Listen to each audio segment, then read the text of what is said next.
Welcome to the Mullins podcast, where we take a deep dive into different educational topics to help you optimize your life. I am your host, Jerry. I'm here with my co-host, here in person with my co-host, Reno. Yeah, feels like it's been forever. At least once a month, I guess. Yeah. I was going to say, yeah. Well, at least once a month we see each other. Doesn't mean that we do a podcast. But making some time here on a Friday evening, knock out some podcasts in person, which is always better because it's, I don't know, Zoom works well. It's still just that it's harder to have conversations, right? Yep. And I think it's just easier conversations flow better when it's in person. Yeah. I find myself getting lost and trying to listen to what you say and watch the screen at the same time. Yeah. Yeah. Or always I laugh, and probably even with the video here, is the clips that you take a lot of times. Am I still recording? Yeah, you're good. Okay. Yeah. See, I have been for. We're using tech. A lot of times you'll pull those clips off, and I'm looking up here while the other person's talking. I'm like, damn it, it's like it needs to be straightforward. So, but we got 3 or 4 topics lined up tonight, which we're going to do, which I'm excited about. We're going to go into for the listener. I don't know what order we'll go into, so I might be putting the horse before the carriage with this, but we're going to do definition of insulin resistance, right? Because a lot of people that I work with early in my career, I got labeled as this low carb quote coach, or this low carb guy that I put everybody on low carb diets. And it was just I put the majority of my people on low carb diets because they needed to be on low carb diets because there was some form of insulin resistance. So what we'd like to do is define, what is insulin resistance, give you guys, the percentage of people have insulin resistance. And then off that, we're going to run off some education on PCOS. So ladies with PCOS, you can have insulin resistance associated with that.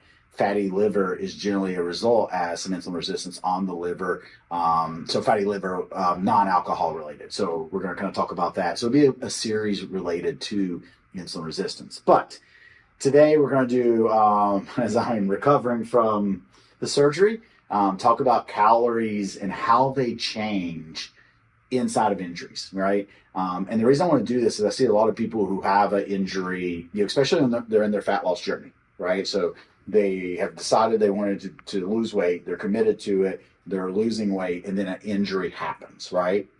And instinctively, what do you think most people do when they have an injury? They've been losing weight. What's your first thought process you think they have? Keep eating low, because you're just going to keep losing weight. Right. Yeah.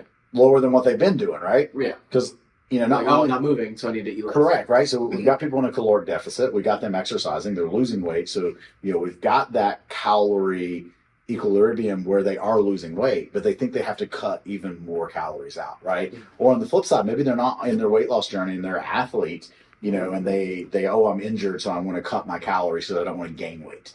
And the problem with that is a lot of people will undereat, and it will take them longer to recover from their injury versus keeping their calories the same or even increasing it depending on the situation. And is it almost like when they get on this journey, do you kind of foresee an injury that is probably going to pop up if they're severely at risk, overweight, to getting to where they need to be?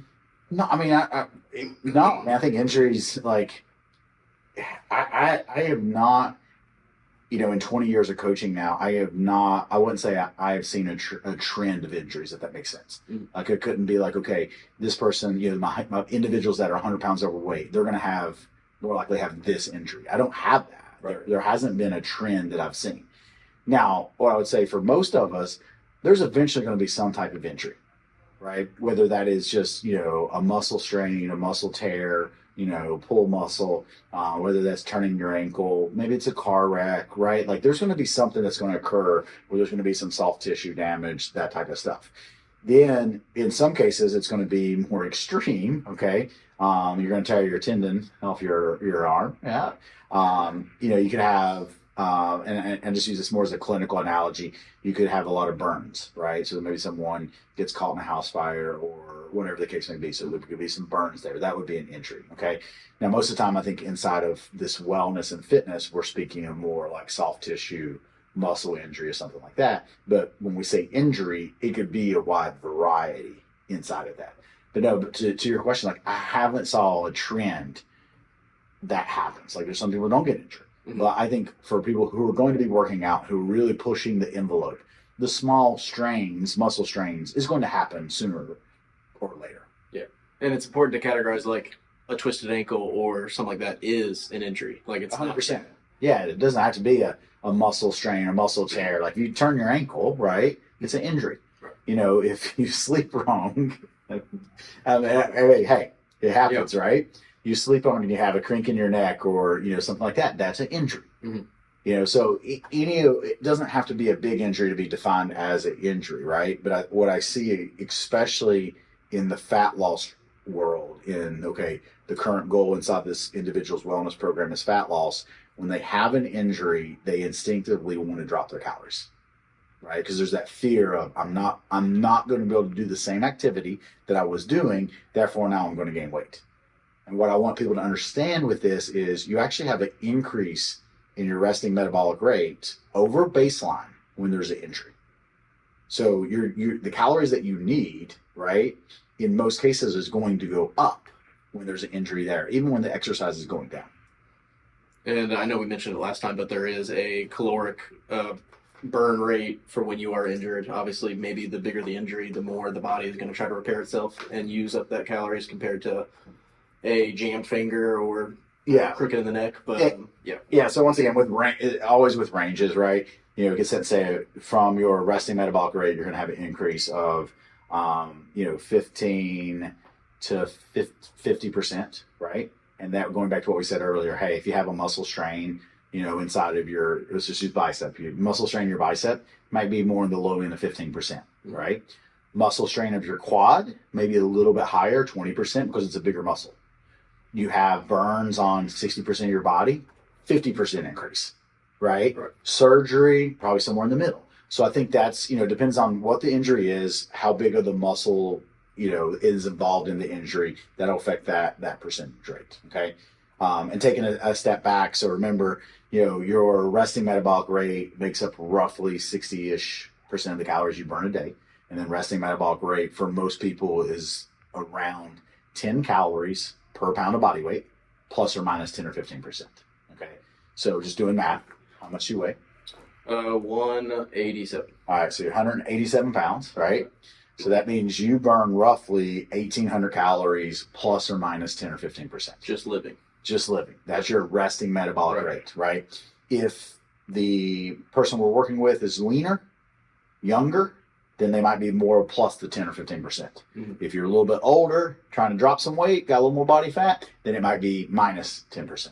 Okay. Right. For you, it'd probably be somewhere around that. I would say 1,800 calories is your RMR. Right. Do you remember what it is when you do the Tanita scale or the scale on post by chance? Actually, I think it's in the 19s. So it's 19 something. Right. So if I really did the math here for him, 1870, saying that's your resting metabolic rate. And you know, when you do the thing, it's 1900. Close enough, right? So if we just said 1900 for easy numbers is Reno's resting metabolic rate, and he has an injury, right? And once again, you know, it's a bad injury. It's the 50%. That means you would almost burn an extra 1,000 calories a day just from that injury, for the body to recover itself. Right. And I think what happens is a lot of people look at it and be like, oh, all right, I'm injured, I'm not going to be able to exercise, I'm going to cut my calories even lower than what I've been doing. Then we're not providing ourselves with not only the energy, but the micronutrients, and in most cases, the protein to recover the said injury. Are we setting ourselves backwards? So you're going through this whole process, you're not eating more, but you're recovering, and say the time you recover in 6 months. Is your re-injury rate higher because you didn't keep those calories higher? Yeah, I wouldn't say the re-injury rate if it's completely recovered, but what I will say is the person has a higher risk of re-injuring that before it's fully recovered, and your recovery is going to take longer if you don't provide yourself with the calories, right? And then remember the other two components of total calorie expenditure would be activity levels, of course, and then also the thermic effect of food. Right. So that goes into how many calories you burn a day, but just giving, you know, that for an example, right. You know, so right now for me, I didn't change up my calories. I was more in a maintenance set of calories around 200 240 grams of protein a day, 3,000 calories or less. That was kind of my nutrition goal over the last 6 months, with walking an hour a day on average, and then training most days of the week, right? Now, sometimes that training might be my hour ruck plus my hour walk, versus some days it may be lifting weights, right? So I didn't drop my calories. I left my calories over the past 3 weeks at 3,000 calories, still getting in, the 240, at least above 200, aiming for 240 protein, because for me, at 200 pounds, resting metabolic rate of 200, let's just say it's 25% increase with surgery, that's an extra 500 calories a day that I'm burning just to recover. I'm still getting my walk in, right? So yes, even though I am not physically training anymore over the last 3 weeks, the increase in my resting metabolic rate makes up for that non-training. And I think so many people just drop their calories down and then unfortunately are not recover as they should. So what does that look like when they do drop it down and you're trying to convince them, hey, you can eat more? Like what is this process? They lose too much weight and then they're healed up and then they go back into it and they gain weight back? Or like what's... Yeah, well, I think what I see most of the time, and I'll kind of give you what I see and then, okay, what do we do, right? So first and foremost, you have to look at it, what is the injury? If it's a soft tissue injury, that's going to generally recover within 4 to 6 weeks, right? And then you got to look at it as, okay, what does this affect you? So immediately, I don't want people to change calories at all. So if you have an injury, stick with the calories you've been doing, right? Especially that first 7 to 14 days. Then if there has been a drastic change in your activity because of the injury, then we can look at dropping your calories, right? So let's just say it was a runner. Okay, so you got someone running, she or he is logging 50 miles a week, a lot of mileage, and they have a leg injury that they cannot run. Okay, then we might have to drop their calories down. But if they're a runner running 50 miles a week, calories are probably pretty high to start with, right? So we would drop it down, but we would just try to drop it down based on what we would estimate the increase to be because of the injury, okay? So the biggest thing that we see is it's a delayed recovery from not taking in enough calories. And something most people struggle with anyway is protein intake. So the lay person, when they're recovering, I would venture to say is not hitting enough protein. People that I work with will, because it is the one thing that we just lay into them that, hey, 1 gram of protein per target body weight, that's our minimum no matter what we're doing. So as long as you're getting that in, that's going to promote that recovery. So first and foremost, make sure you're hitting your protein, right? Second, don't drop your calories. Make sure the calories are in there, you're getting the calories in, and then adjusting it. If long-term activity does drop down, you maybe need to adjust it based on what your activity level was. If you're just walking daily, working out 4 or 5 days a week, probably stay at the same calories you were before the injury. Are you seeing the people you work with through the app or even in person, they come forward like, hey, I got injured? Are they actually forthright, or do they kind of fight through it? I think on the back end. Listen, I think most people, when they have a small injury and it's like, oh, I'm just sore, or I'll shake it off or something like that. But a lot of times, me sharing my stories, like my injury, and people do come forth with stuff like that. We have these conversations. Hey, it's gonna be 4 to 6 weeks. We're not going to change your calories, right? And then I think a couple other things from a nutrition standpoint that's important is, hey, what are you doing specifically for that recovery, right? Taking additional omega-3s would be something I would encourage, right? So whether you're going to eat more fish, or we're going to supplement with an omega-3 fatty acid, I would also probably add collagen in, right? If it's a joint injury, making sure collagen is in the diet. So there's some things that we can fine tune specifically, but the take home of this conversation today is, don't automatically think that you need to drop your calories if you have an injury and your exercise is going to come down a little bit, right? Because that increase in your resting metabolic rate is going to make up for that less activity you're doing. The way it's escaping me right now, but if you're on constant macros and you're on constant macros, but then there's some people where Mondays it's going to be a higher macros, Tuesday it'll be lower, Wednesday might be lower, Thursday will be higher. Yeah. That style of tracking for the macros. Yeah. Is that a more beneficial way to get someone on that way? So hey, you're going to eat more here this day, less this day. So it feels like they're eating less some days, more some days. Right. Well, what I would do there, and to give the listener, what you're saying is a lot of times now we have what we call baseline, right? So if someone's losing weight, and the best way I can explain this to the listeners is, let's say you're losing weight and then you decide you want to train for a marathon. Well, and you still got 40 pounds to lose. So you've lost 60, but you still got 40 to lose. And I want to keep your baseline in a calorie deficit.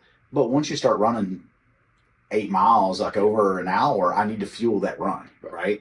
So then we will add calories during those runs, which will give you more calories on those days, right? So what I would do if someone did get injury, and then I would just say, hey, let's go with baseline macros, right? And take out those high days, exactly, right? And then as they get back into it, we might add back on the specific days. So that's another great way. And the other thing is, remember this, like, hey, if you're not tracking your macros, you really don't know where to go. And that's where I encourage you, like, hey, feel free to reach out, send us an email, give me as much information as you can possible. Then I can help make some good recommendations. If you're in the app, it's easy. Start tracking for me again. I can give you some baseline, where to shoot for. So. Awesome. All right, guys. Once again, kind of the message is don't automatically drop your calories just because you have an injury. Okay, it is going to be a 15 to 50% increase in that resting metabolic rate, depending on, once again, whether we're talking about just a muscle, slight soft tissue muscle injury, up to massive surgery or a burn that would be up to around 50% increase. If your activity is going to be down long term, cool. Yes, look at adjusting those numbers. Okay. And then don't forget, guys, a couple of things for us. If you don't follow Reno or I on Instagram, hey, give us a follow on Instagram. Continue sharing the short clips that we put out there, which generally we put on our own Instagram pages, as we don't have an Instagram for the website yet, or sorry, for the podcast yet. Make sure you are checking out Summit Rejuvenation if hormone replacement therapy is something that you're looking at, or if you just want to get your baseline blood work done. Make sure that you're doing that, and then having your financial plan in place.